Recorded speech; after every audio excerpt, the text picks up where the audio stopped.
Guys, tignan nyo yung ulan.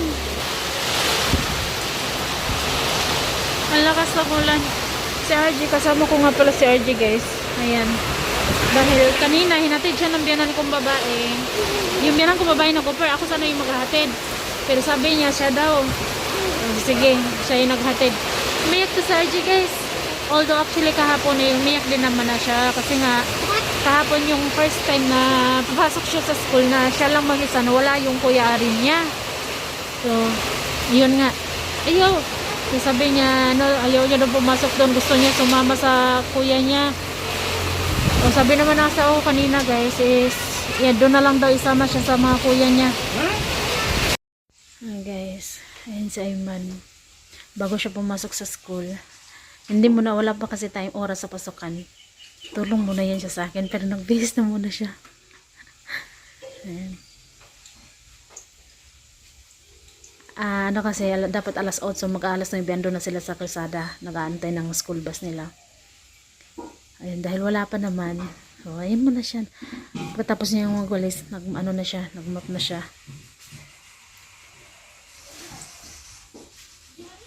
Hi, kuya.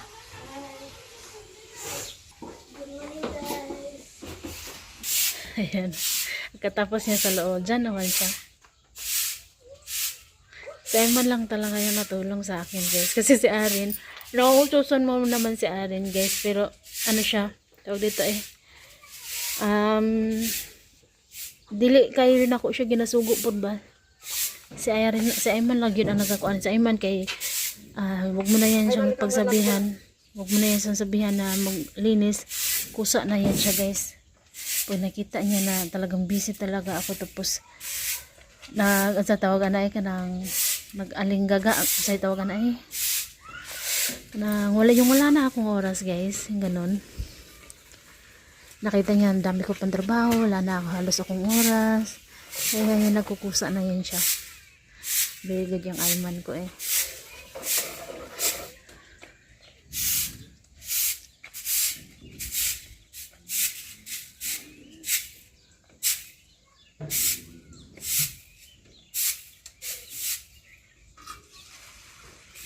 Kaya nung birthday niya rin guys, nagpapasalamat po talaga ako kay mom from Oklahoma, and then kay Ate El, lalo na kay Manang yan, Uncle J.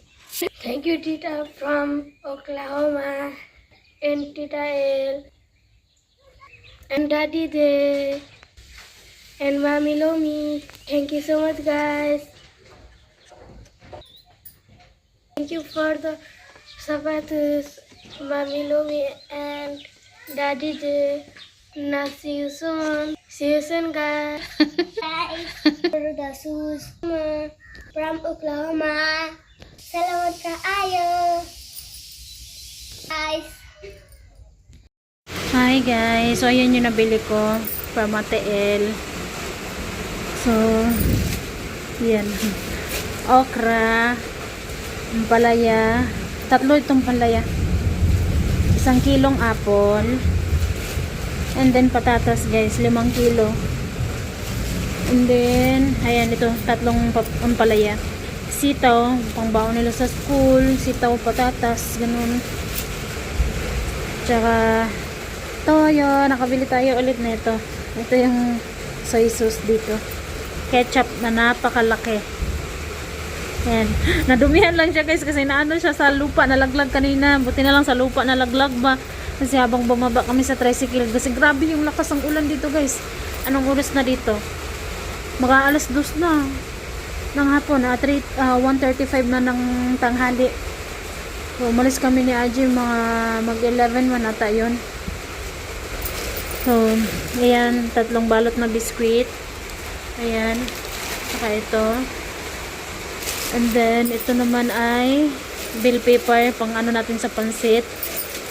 At cabbage, 2 piraso ulit. Bumili ulit ako ng 2 piraso.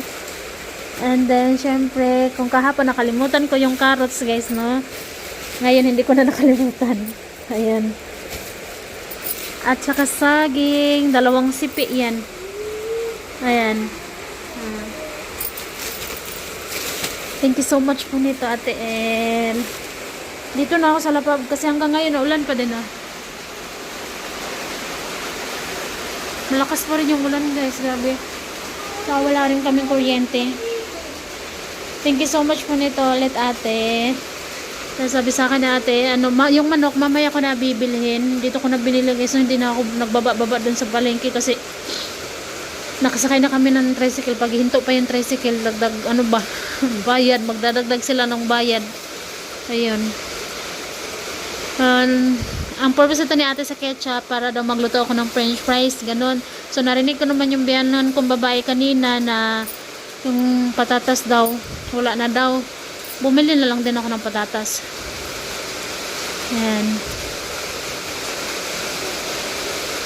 Yung malalaki talaga yung pinili ko. Thank you so much po ulit nito ate sa blessings.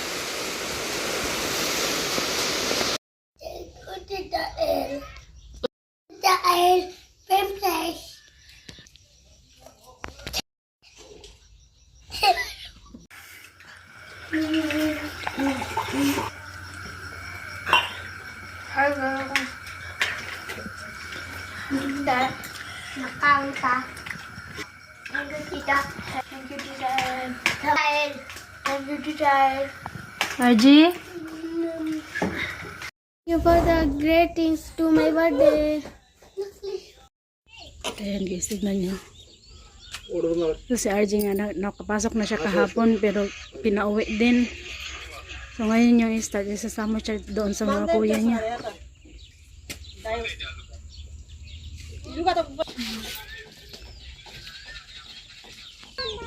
So, sobrang excited si RG, nag-una-una na dyan siya. Although kinausap na namin siya kahapon guys, no, na dito na nga lang siya mag-aaral sa kina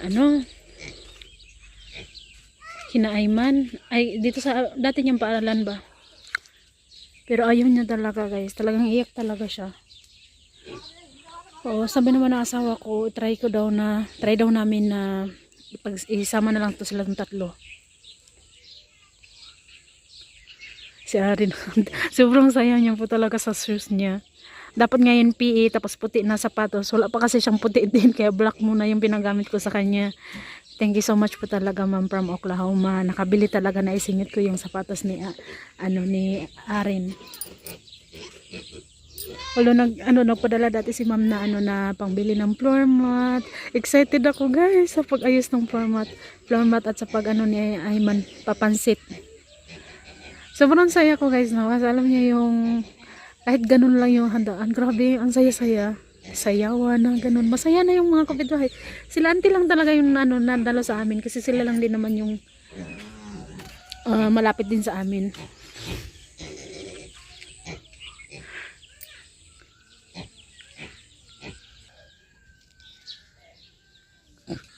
Pumunta sila doon sa kalsada, doon sa malaking kalsada.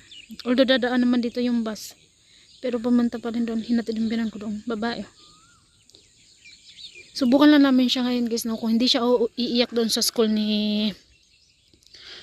kasama ni Ayman at Darin. So doon na lang talaga namin siya papapasukin. Kasi dito, siya, sad.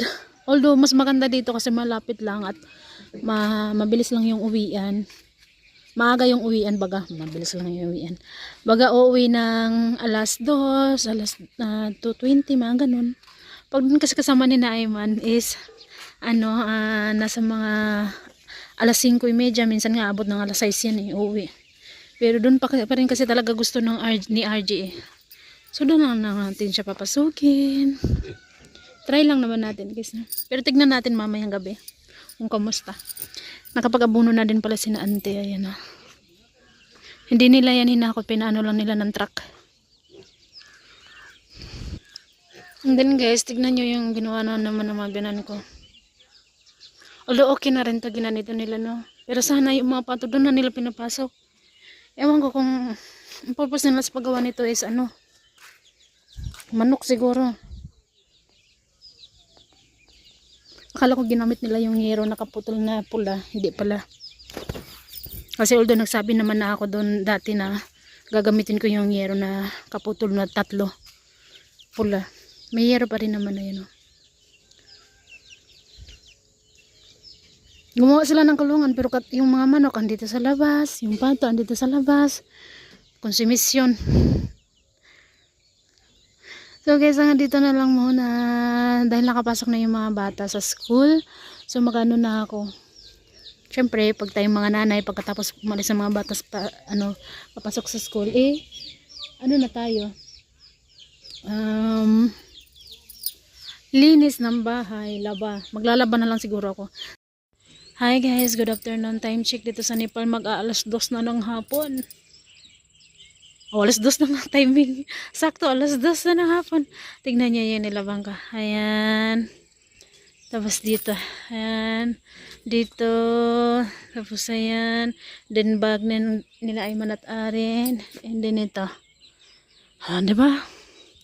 Natapos ko din sa wakas dahil. Nagkasugat-sugat nga lang ulit yung kamay ko. Hindi ko alam kaya na. Hindi nakita. Ayan o. Sakit. Di ko alam kung saan ako nabangga, sa brush ba or sa ano ba? Sa taas ng kuko ko. Ito lang naman yung mataas kong kuko. So, dito naman, hindi masyado. Masakit. Nabangga yan sa sa brush or sa tabla pa siguro. Hindi ko na napansin kasi namamadali ako. And then guys, habang naglalaba ako, tignan yung ba naman, walang kaaraw-araw. Imbis na magpapahinga muna ako saglit guys. No? Oh, may higda-higda ba? Ganun ba? Natakot naman ako kasi baka uulan. Kasi pinakita sa cellphone na uulan ngayon.